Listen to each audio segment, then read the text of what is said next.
Y el día de hoy quiero hablar de un tema del que Pablo también, hermanos, escribe ahí en la carta a los Efesios. Y es un tema que también es necesario para poder ser una iglesia sana. Y es tener relaciones sanas para la gloria de Dios. Así que quiero empezar diciéndole, hermano, que la vida cristiana de la que la palabra nos habla es una vida que transforma todos los aspectos de nuestra existencia como seres humanos. Y eso obviamente incluye nuestras relaciones interpersonales. No basta solamente con que usted y yo nos digamos cristianos y tengamos una relación correcta con Dios, porque la palabra, vamos a estar viendo, nos llama a estar dispuestos a reflejar también esa comunión con Dios en nuestro trato con los demás, en nuestra forma de tratar al prójimo. Así que es importante que usted y yo entendamos y comprendamos lo siguiente: la fe no es un asunto privado, no es algo que usted y yo solamente usamos el día domingo a las 10 de la mañana si viene al primer culto o a las 12:30 si viene al segundo culto.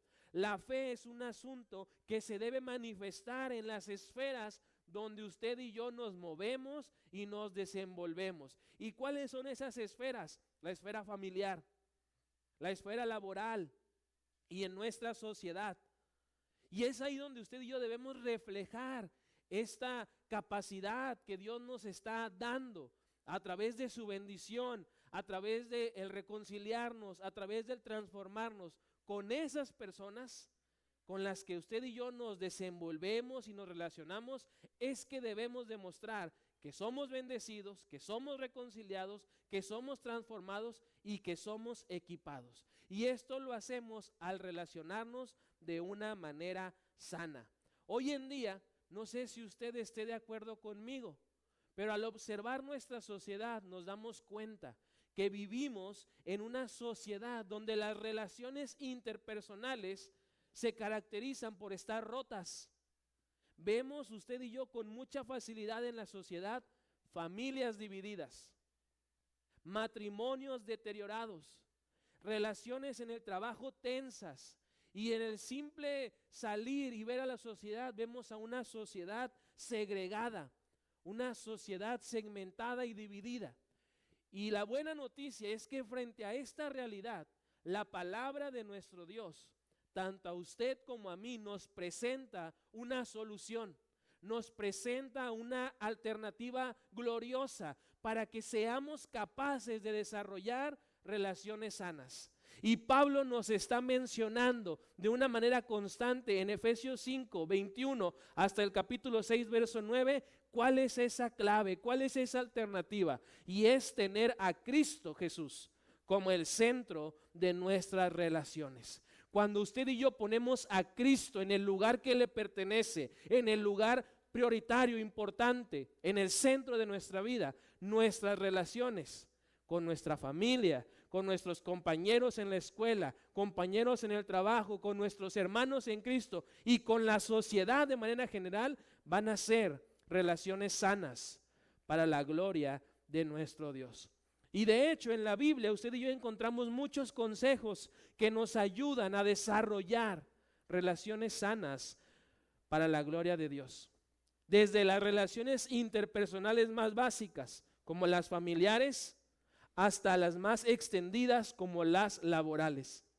Y Pablo, inspirado por el Espíritu Santo a través de su carta a los Efesios, nos ofrece a usted y a mí principios fundamentales para desarrollar y tener relaciones sanas que glorifican a Dios. Y son principios que debemos poner en práctica si queremos y anhelamos ser una iglesia sana que glorifique al Señor. Es por eso que el día de hoy yo quiero compartir estos principios, que van a ser 4 principios para desarrollar relaciones sanas. Y están basados aquí en Efesios 5, 21 hasta el capítulo 6, versículo 9. Así que le ruego que tenga su Biblia abierta y que si tiene también donde apuntar, tome nota de estos principios, porque no solamente basta con conocerlos, hay que practicarlos. Y al practicarlos, vamos a tener relaciones sanas para la honra y gloria de nuestro Dios. El primer principio que Pablo nos da para tener relaciones sanas, para desarrollar una buena relación interpersonal, es el principio de la sujeción mutua. Observe juntamente conmigo el versículo 21 de Efesios 5, un versículo breve pero que encierra una verdad profunda. Dice aquí la palabra de Dios: es más, sométanse unos a otros por reverencia a Cristo. Otras versiones dicen por temor a Dios y algunas otras dicen por amor al Señor. Entonces estamos viendo que este principio es la base para que todas nuestras relaciones sean sanas. Debemos sujetarnos mutuamente, debemos someternos unos a otros, porque esto es un principio que nos va a ayudar a tener relaciones sanas para la gloria de Dios.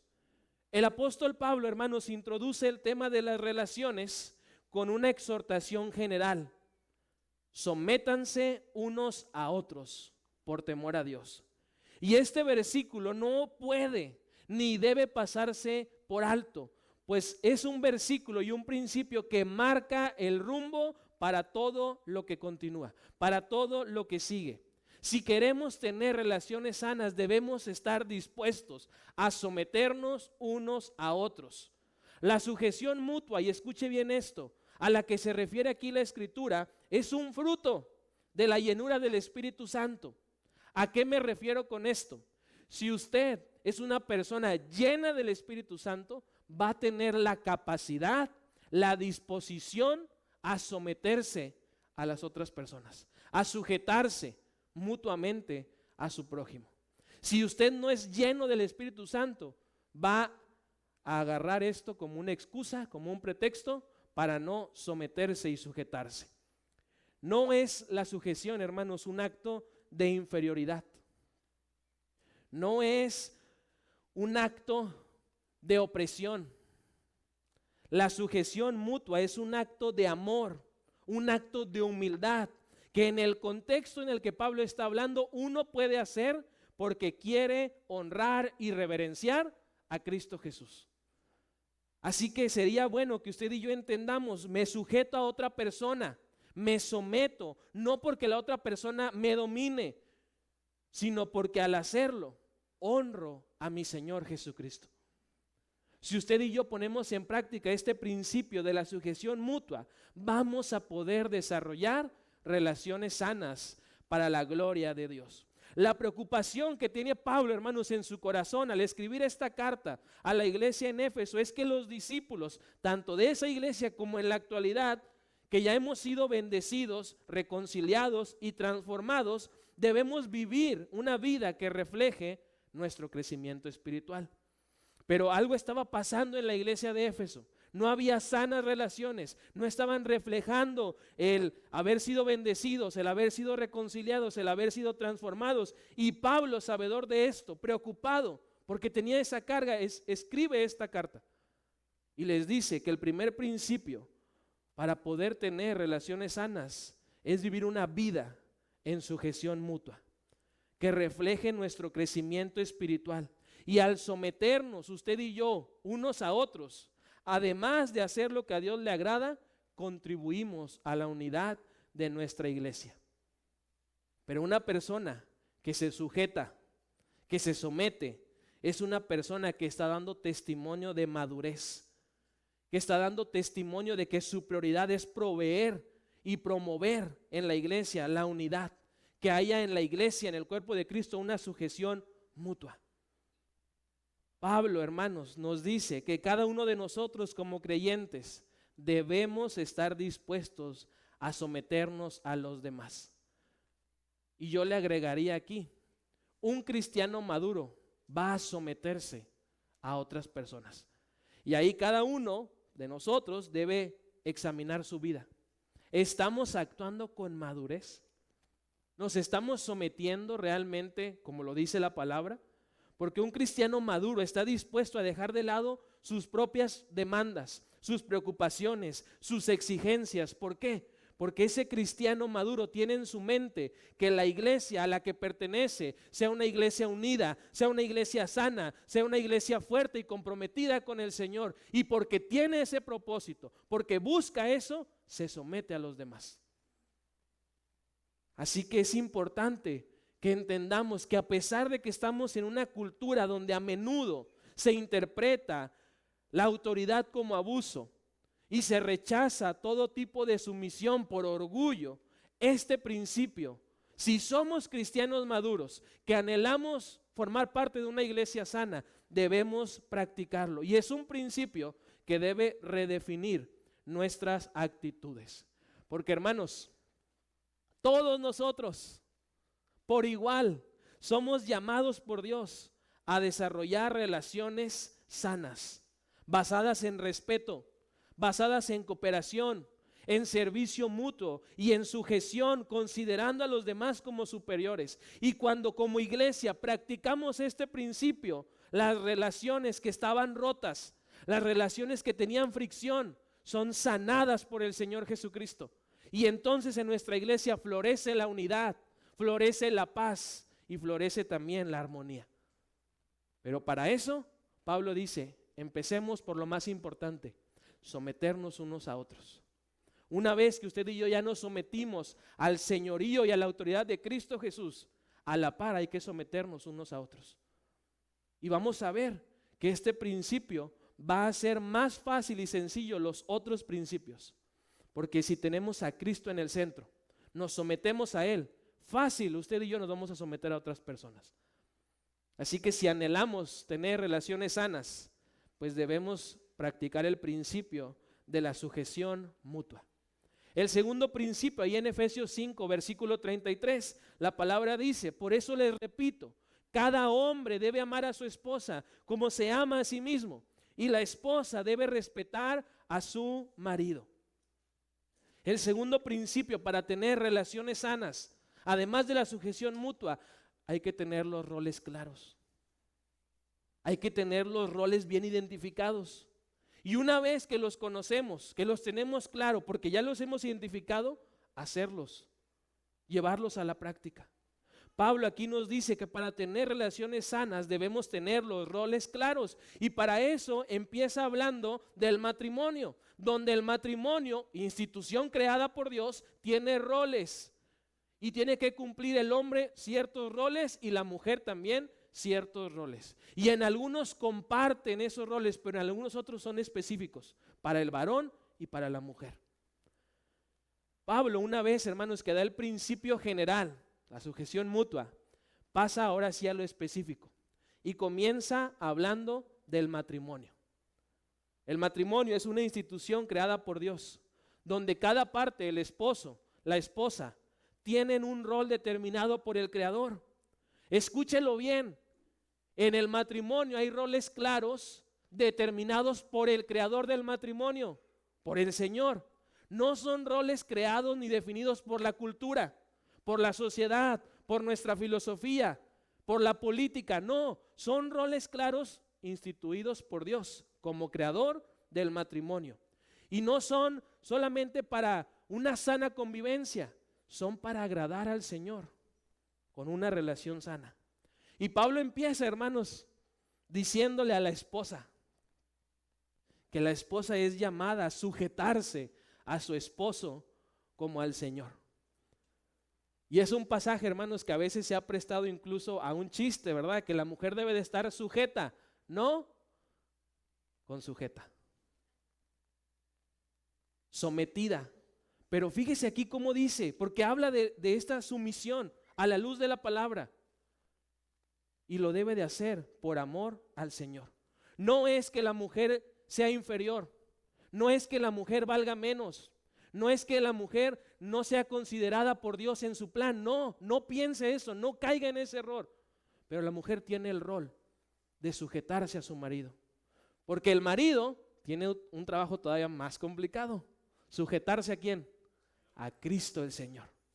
Entonces, si la mujer, la esposa, cumple su rol, va a ayudar a que el hombre, el varón, cumpla su rol de sujetarse a Cristo Jesús. Y la bendición es para el matrimonio. No es para el esposo, no es para la esposa, es para el matrimonio.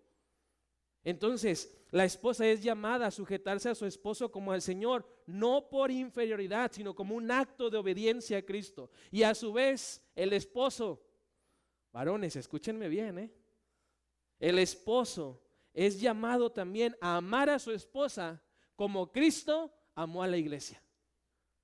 Así que, varones, si creen que tenemos todo el beneficio y el privilegio, no se quede sin leer esta parte, donde somos llamados como hombres, esposos, a amar a nuestra mujer como Cristo amó a su iglesia. ¿Y cómo amó Cristo a su iglesia?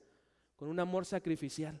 Se entregó en sacrificio santo, protegió a su iglesia, cuidó a su iglesia. De esa misma manera, varones, esposos, somos llamados a amar a nuestra mujer.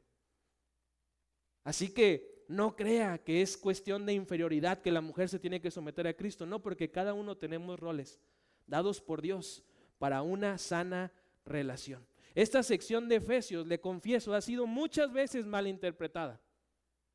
Hay gente que rechazan este pasaje por ser opresivo. No, ¿cómo que la mujer hoy en día que está el empoderamiento femenino tiene que someterse? ¿Cómo? ¿Cómo el Señor es tan opresor? Y interpretan mal el pasaje, porque no nada más dice que la mujer se debe someter, también dice del varón. Entonces, a veces ha sido rechazado este pasaje por ser opresivo, o también ha sido en el otro extremo, aplicado de forma autoritaria. Aquí tú te sujetas, y si quieres con tu jeta también, pero te sujetas. Cuidado, hermanos, varones, en caer en ese autoritarismo, porque no es bíblico. Esta sujeción de la que Pablo está hablando es para mostrar el evangelio en nuestra relación matrimonial, porque el evangelio también transforma nuestro matrimonio, transforma. ¿Por qué? Porque ahora como matrimonio representamos de forma visible el amor de Cristo por su iglesia. Por eso es que los hombres y las mujeres en el matrimonio tenemos roles, y cuando tenemos esos roles claros, el esposo, hermana, dele, si tiene a su esposo ahí un codazo con amor, déselo, quiero ver que se lo dé, con amor. Ya había varias hasta agarrar vuelo. El esposo, escúcheme bien, va a servir con amor, no va a buscar ser servido. Si tiene su rol claro, va a entender, la mujer no me tiene que servir, yo le tengo que servir, y lo voy a hacer por amor. Y ahora, varón, dele también el codazo con amor a su esposa, porque la esposa también no se va a someter por temor, por miedo, no se va a someter por eso, sino que se va a someter por amor a Cristo Jesús. Y si varón y hembra en el matrimonio tienen esos roles bien claros, el matrimonio va a ser de bendición. El matrimonio va a ser un matrimonio sano. En un matrimonio cristiano, y aquí sí, ¿cuántos matrimonios tenemos? Levantemos la mano, los matrimonios, por favor. Sí, somos varios, también el primer culto era la mayoría. En un matrimonio cristiano, escúchenme todos los que levantamos la mano, no debe haber desigualdad. En un matrimonio cristiano no debe haber maltrato. Y por favor, hermanos, entendamos, en un matrimonio cristiano no debe haber abandono, porque es una unión que hicimos delante de Dios. Así que en un matrimonio cristiano los roles deben estar claros. Por eso es que debemos aplicar este principio. Y este mismo principio debe guiarnos como iglesia a capacitar a los matrimonios para que tanto el hombre como la mujer entiendan sus roles y los entiendan a la luz de la palabra. Este principio debe guiar a la iglesia también para capacitar a los matrimonios a la luz de la palabra y aprender a dialogar con amor. Este principio debe guiarnos también como iglesia para hacer que los matrimonios practiquen el perdón mutuo. Este principio también debe hacer que nosotros como iglesia reflejemos la unidad que hay entre Cristo y su iglesia. Por eso este principio es importante y además de ser útil para el matrimonio, también es aplicable, hermanos, a cualquier otra relación. Porque en cualquier relación, vamos a verlo más adelante, hay roles y responsabilidades claras. Ya sea que este principio lo apliquemos en el hogar, con nuestra familia, en el trabajo, en la escuela, con nuestros parientes, con nuestros amigos, en la iglesia. tenemos todos que tener bien claros nuestros roles que debemos cumplir y aceptar esos roles para entonces desarrollar relaciones sanas. Así que anhelamos tener relaciones sanas, practiquemos este principio de tener los roles claros. El tercer principio del que Pablo nos habla en Efesios capítulo 6, versículo 1 y el versículo 4 dicen lo siguiente: hijos, obedezcan a sus padres porque ustedes pertenecen al Señor, pues esto es lo correcto. Padres, no hagan enojar a sus hijos con la forma en que los tratan, más bien críenlos con la disciplina e instrucción que proviene del Señor. Para desarrollar relaciones sanas, practiquemos este principio de la responsabilidad compartida. Algo que me gusta que va haciendo Pablo es que va comparando y habla para el esposo, para la esposa. Habla para los padres, pero también para los hijos. Y luego cierra y concluye hablando para los trabajadores y para los jefes en el trabajo.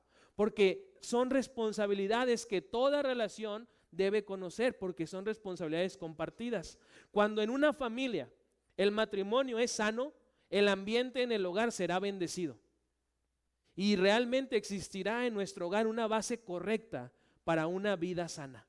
Pero para ello es importante entender que cada uno de los miembros en el hogar tiene ciertos deberes y responsabilidades que cumplir. Y en este pasaje Pablo aborda otra relación. Ya habló del matrimonio, ahora va con la familia, padres e hijos, hijos y padres. Y dice aquí Pablo de una manera muy textual que los padres e hijos tienen responsabilidades delante de Dios. A los hijos se les enseña y se les llama a obedecer y a honrar a sus padres. Esa es la responsabilidad que tenemos como hijos: obedecer y honrar a nuestros padres. Y los hijos deben aprender que para desarrollar una relación sana con sus padres es necesario escuchar y obedecer a papá y a mamá. ¿Por qué? Porque dice Pablo, esto es lo correcto. No necesitamos más, es lo correcto. Y si es lo correcto, entonces hay que practicarlo. Así que hijos, escuchemos, obedezcamos a papá y a mamá. Pero padres, también Pablo les dice respecto a su relación, y dice también que los hijos deben aprender, además de escuchar y obedecer porque es lo correcto, deben aprender a honrar y obedecer a sus padres los hijos, porque es la puerta para que la bendición de Dios llegue a nuestra vida. Dice aquí el pasaje que al obedecer, honrar a nuestros padres, tenemos la promesa del Señor de bienestar y de larga vida. Y yo le quiero preguntar, porque no me gusta quedarme con la duda, ¿usted quiere bienestar y larga vida? A ver, levánteme la mano. En el primer culto, hermanos, sorpresivamente hubo hermanos que no levantaron la mano. No sé si venían muy dormidos o qué pasó, pero les volví a preguntar y ya como que algunos la cacharon. Pero yo creo que todos nosotros queremos bienestar y larga vida. ¿Qué necesitamos hacer? Si todavía tenemos a papá y a mamá en vida, obedezcámosle, honrémosle, y eso nos va a dar esta bendición. Pero además, en una relación de padres e hijos, también los padres tienen una responsabilidad, y Pablo les dice que no basta solo con exigir papá o mamá obediencia de los hijos, porque papás, mamá y papá tienen también una responsabilidad, tienen una misión. ¿Y cuál es esa misión? Criar a sus hijos con disciplina y con amonestación del Señor. Y así como la desobediencia de los hijos trae consecuencias, papás, también la dureza, la insensibilidad, la falta de sabiduría de los padres al criar a sus hijos es nociva, no solamente para la paz en el hogar, sino también para que sea una familia sana. Así que papás, este equilibrio es esencial. Los hijos tienen que obedecer, tienen que escuchar, pero papás también tienen que criar a los hijos con disciplina e instrucción del Señor.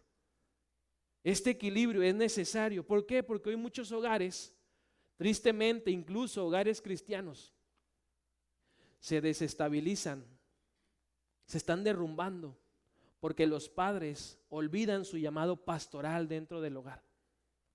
Porque en el hogar, papá, tú debes de ser el ejemplo, tú debes de enseñar, tú debes de exhortar, tú debes de amonestar, porque esa es la responsabilidad que tienes delante de Dios con tus hijos. Pablo en este capítulo llama también a que los padres ejerzan una disciplina con gracia, porque a veces papás no nada más exigen la obediencia, sino que disciplinan con ira, con enojo, con frustración, y hacen que los hijos crezcan con resentimiento. Y a eso es a lo que se refiere el pasaje, donde dice: padres, no hagan enojar a sus hijos, sino críenlos con disciplina e instrucción del Señor. Pablo en este capítulo llama a los padres a desarrollar una crianza, como usted y yo la vemos, firme, centrada en Cristo. Y si bien es cierto, va a ser una disciplina en amor y formativa, esta exhortación no dice aquí que usted y yo tenemos como padres que desahogarnos, descargarnos con los hijos, porque eso también impide que haya una relación sana en el hogar. Así que papás, Pablo en este capítulo les llama a desarrollar una crianza centrada en Cristo, que va a ser firme, sí, pero va a tener el propósito de ser formativa, y se va a dar esta disciplina, esta crianza con amor. Yo le decía a los hermanos del primer culto que recuerdo mucho cuando papá o mamá, tanto a mí como a mis hermanas, pues nos llamaban la atención, no obedecíamos. Segunda llamada de atención, no obedecíamos. La tercera ya no había llamada de atención, sino era la disciplina. Y le decía a los hermanos del primer culto, yo un tiempo de mi vida no puedo decir si estaba o no traumado, ¿verdad? Pero ya hoy lo cuento con gracia, así que a lo mejor sí es un trauma. Pero yo recuerdo que a mí cómo me molestaba, no nada más que me disciplinaran, ¿verdad? Pues eso a todos. Pero me molestaba porque mi papá a los 5 o 10 minutos iba al cuarto, después de haberme dado, hermanos, unas buenas, porque era disciplina firme, nunca con ira, ni enojo, ni frustración, pero firme la disciplina. Iba a los 5 o 10 minutos mi papá y me decía, es que lo hago, ¿qué dicen los papás? Porque te amo. Yo le decía, pues no me ames, ya, o sea, córtalas. Pero ahora, hermanos, entiendo que esa disciplina, como fue dada con amor, con el propósito de formarme, es una disciplina que me ayudó a criarme. Por eso es que le digo, papá, no es bueno tampoco descargar toda su ira, su enojo, su frustración en los hijos. Y si recibe el consejo, pues agárrelo, ¿verdad? Y ojalá que sí, mejor disciplina en el momento. Porque eso de que va la primera, va la segunda, ya en la tercera estamos tan llenos de la carga que traemos, que vamos con el hijo y le damos hasta por debajo de la lengua. Y esa es una disciplina que no forma. Esta exhortación que nos hace el Señor es urgente. ¿Por qué? Porque en las relaciones interpersonales, sin excepción, todos tenemos una responsabilidad que cumplir a fin de que dicha relación continúe, crezca y nos lleve a la madurez. Así que si queremos realmente tener relaciones sanas, este principio también hay que ponerlo en práctica, el principio de la responsabilidad compartida. Y el último principio que Pablo menciona, hermanos, en Efesios 6, verso 7 y verso 9, la segunda parte, dice aquí la palabra de Dios: trabajen con entusiasmo, como si lo hicieran para el Señor y no para la gente. Recuerden que ambos tienen el mismo amo en el cielo y Él no tiene favoritos. Finalmente, si usted observa, Pablo habla de la relación entre siervos y amos. Y aunque sí es verdad, en el contexto actual, gracias a Dios, no estamos en el contexto de la esclavitud, pero los principios siguen siendo aplicables a las relaciones laborales en la actualidad y en nuestro contexto. Y por ende son principios que también son aplicables a cualquier otra relación. Cuando tenemos la motivación correcta, entonces nos sujetamos. Cuando tenemos la motivación correcta, entonces cumplimos nuestros roles. Cuando tenemos la motivación correcta, entonces somos responsables de hacer lo que nos toca hacer. Pero empieza también aquí, teniendo la motivación correcta. De una manera directa, Pablo exhorta a los trabajadores a servir a sus jefes como al Señor. ¿Y cómo se sirve al Señor, hermanos? Con excelencia, con dedicación, con entrega, dando a entender que ese servicio, Pablo está diciendo, si lo estamos haciendo para el Señor, debe de ser con integridad, debe de ser sincero y debe de ser de corazón. ¿Cuántos trabajadores hay aquí? A ver, levántenme la mano. Bastantes también. Ahora, Pablo no solamente nos dice a nosotros como trabajadores, también habla a los jefes. ¿Cuántos jefes hay aquí, hermanos, en la iglesia? Que son los patrones en su trabajo. Hay varios también. Y Pablo también tiene algo que decir para los jefes, para los patrones. Y les manda a tratar con justicia a los empleados, recordando que tanto el empleado como el patrón tienen el mismo amo y Señor en los cielos. Para el Señor no hay diferencia. No hace acepción de personas porque uno trabaja y el otro es el dueño. Son iguales. Por eso el principio para empezar es la sujeción. Pero aquí tenemos también roles y responsabilidades. ¿Cuál es el rol o la responsabilidad del trabajador? Servir y trabajar con sinceridad, con integridad y de corazón. Y el del patrón, tratar con justicia, con respeto a sus empleados, recordando que en el cielo está el Señor de ambos. Así que la motivación del cristiano en su trabajo no debe de ser agradar al hombre, sino honrar a Cristo. Yo sé, hermano, que a veces usted y yo queremos agradar a los hombres porque pues es el supervisor, es el gerente, es el dueño y hay que quedar bien para que nos suba de puesto, para que nos pague más, para que nos conceda permisos, cualquier cosa. Pero esa no debe de ser nuestra motivación.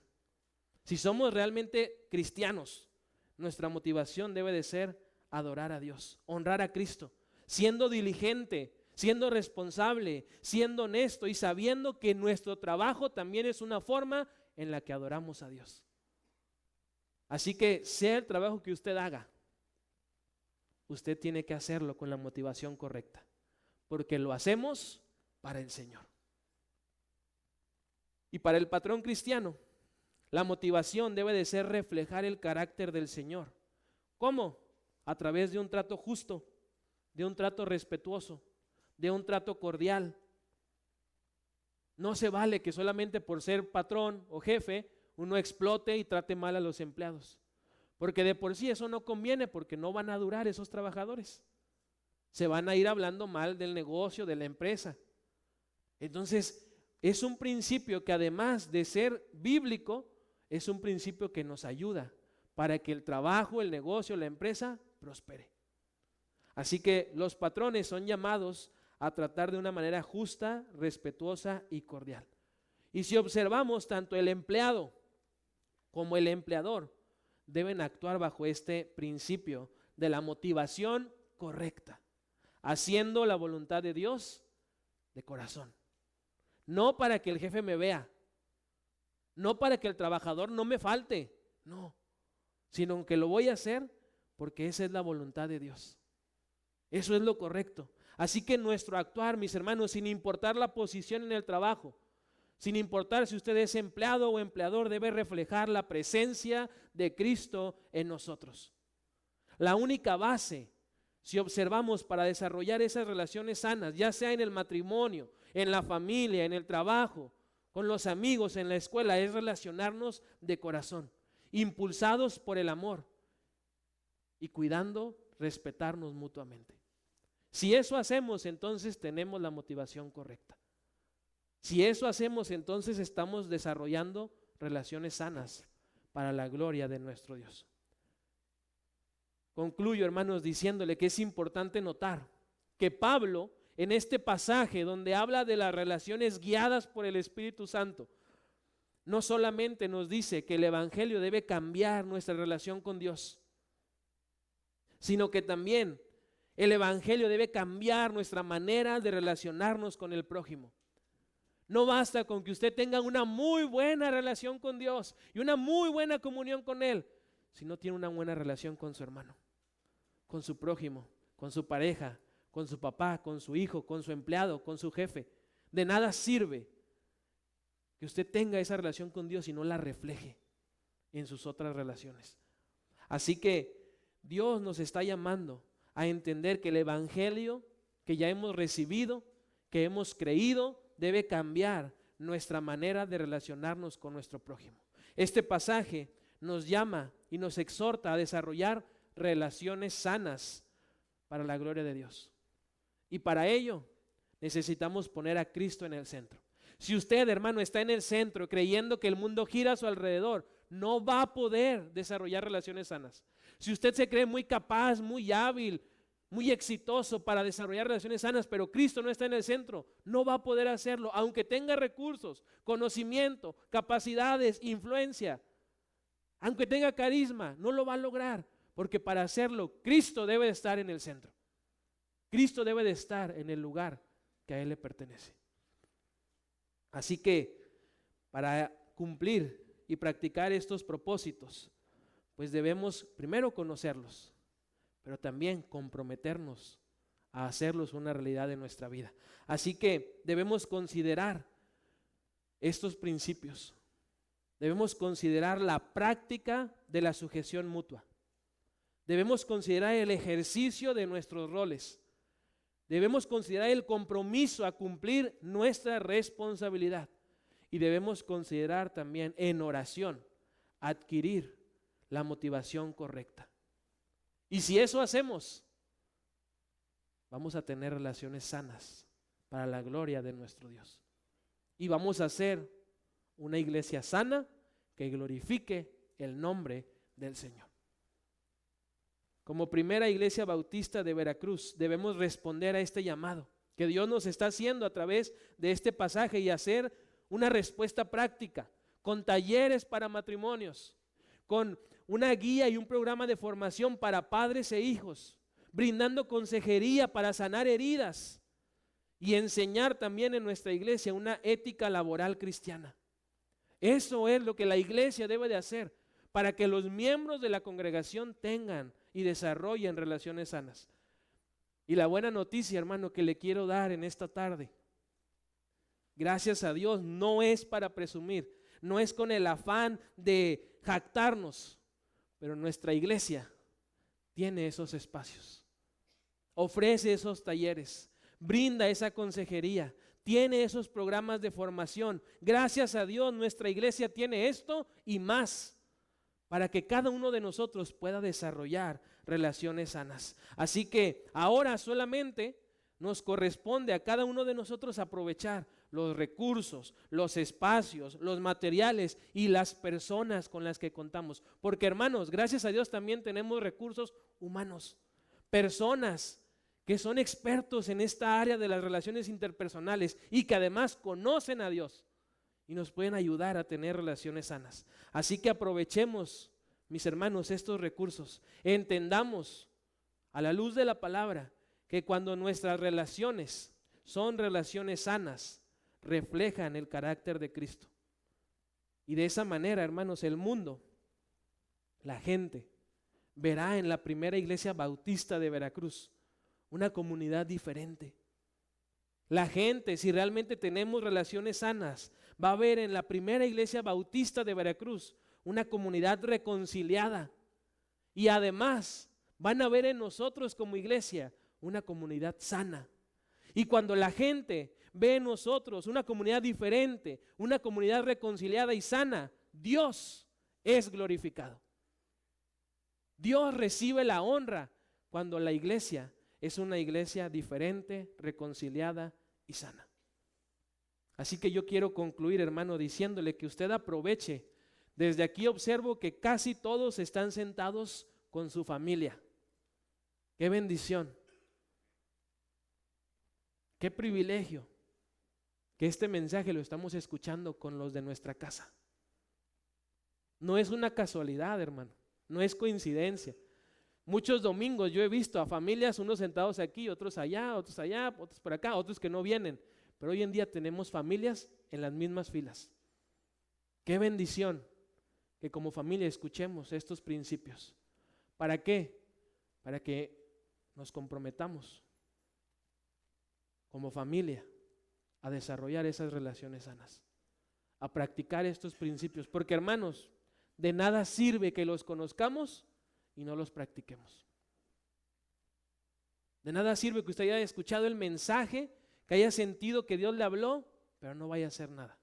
Así que ahí donde está, hermano, únase junto a su familia, platiquen, vean estos principios, comprométanse delante de Dios a practicarlos, a animarse, a motivarse para ser realmente una familia sana también para la gloria de Dios.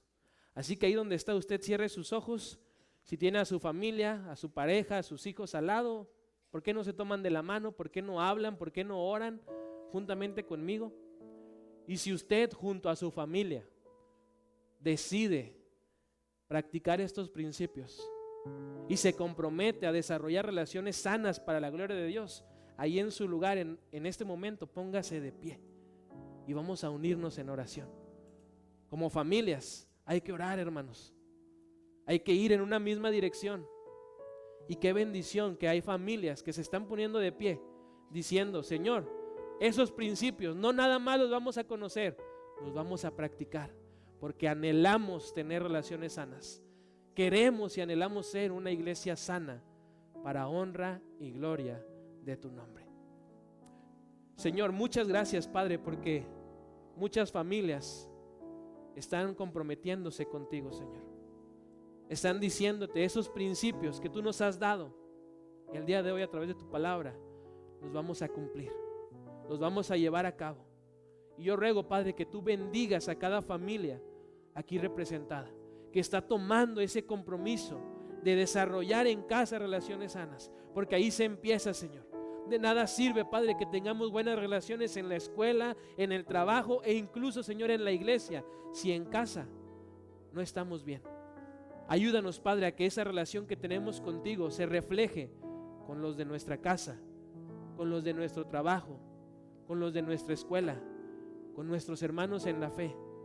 Que podamos practicar estos principios, que nos des la capacidad, Señor, de sujetarnos mutuamente, que nos dé, Señor, todo lo necesario para tener los roles claros y cumplir la responsabilidad que tenemos y compartimos delante de ti. Y sobre todo, Señor, te pedimos en oración que nos des esa motivación correcta, que hagamos todo esto no solamente para estar bien, no solamente para que las familias de la iglesia digan qué padre esa familia que convive, no, que nuestra motivación sea agradarte a ti, adorarte a ti y hacer todo esto en obediencia a tu palabra. Bendice, Señor, cada familia. Bendice, Señor, a cada uno de los que están de pie decidiendo practicar estos principios. Y ayúdanos, Señor, como iglesia a también tener relaciones sanas para honra y gloria de tu nombre. Esa es nuestra oración, Señor, te lo pedimos todo esto en el nombre de Jesús.